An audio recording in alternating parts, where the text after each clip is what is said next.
Une mauvaise hygiène était suffisante pour arrêter de parler avec lui. J'ai rencontré un mec il y a peu et le courant passait bien entre nous, sauf qu'on n'était pas dans la même ville. Nos conversations se passaient bien, je ne remarquais rien d'anormal à part son hygiène de vie.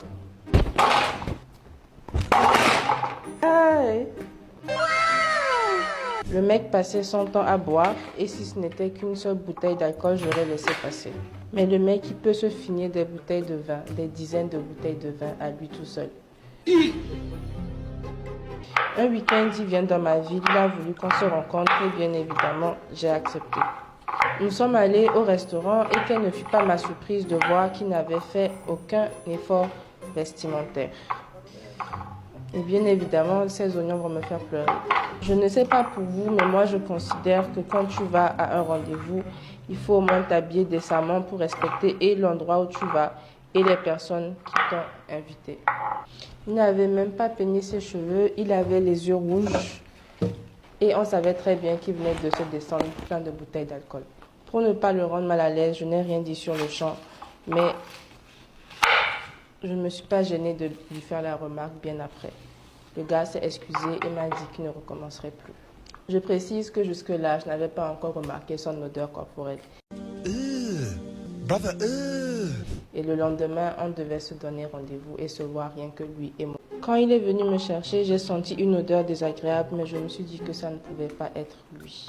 Je me suis même demandé s'il n'était pas passé par des égouts avant de venir à notre rendez-vous.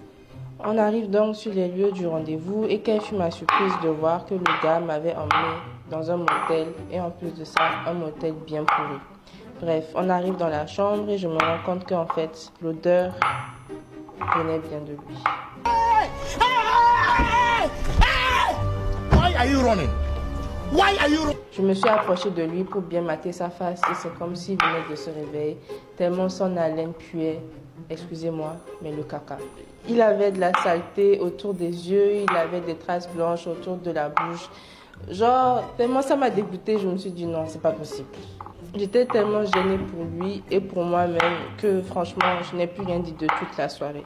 Bref, à un moment, on s'est assis devant la télé pour regarder un film et il m'a demandé s'il pouvait m'embrasser. Et je lui ai dit la vérité, franchement, je lui ai dit, écoute, ton haleine, c'est pas possible, je la déteste. Est-ce que vous vous rendez compte que le gars voulait qu'on joue aux cartes et qu'il ne s'était ni lavé, ni apprêté? Il est venu avec une odeur nauséabonde. Bien évidemment, je l'ai remballé tout de suite et je lui ai dit que tant qu'il ne changeait pas de vie et tant qu'il ne prenait pas soin de lui, il n'allait rien se passer entre lui et moi. Je suis sûre que si j'avais accepté de faire tout ça avec lui, j'aurais fini par vomir tellement le gars, il se sentait mauvais.